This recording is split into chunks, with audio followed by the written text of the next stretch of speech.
इथे मी टोमॅटो घेतलेला आहे, तो पाण्याने स्वच्छ धुवून घेतला आणि ह्याला आता हे आपण कुकरमध्ये 3 ते 4 शिट्ट्या करूयात. या पद्धतीने आपला टोमॅटो शिजलेला आहे.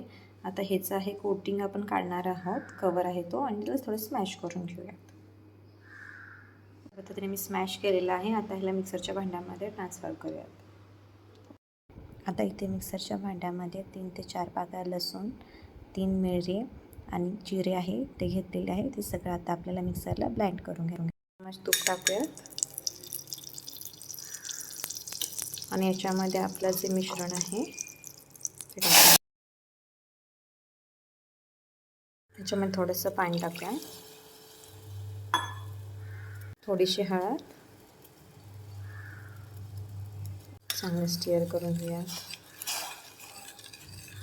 आणि ह्याला 2 ते 3 मिनटं शिजवूयात आपण झाकण ठेवून. सर्विंग बाउलमध्ये काढलेला आहे, रेडी टू सर्व झालेला आहे. स्पर्शला खायला द्यायचं आहे.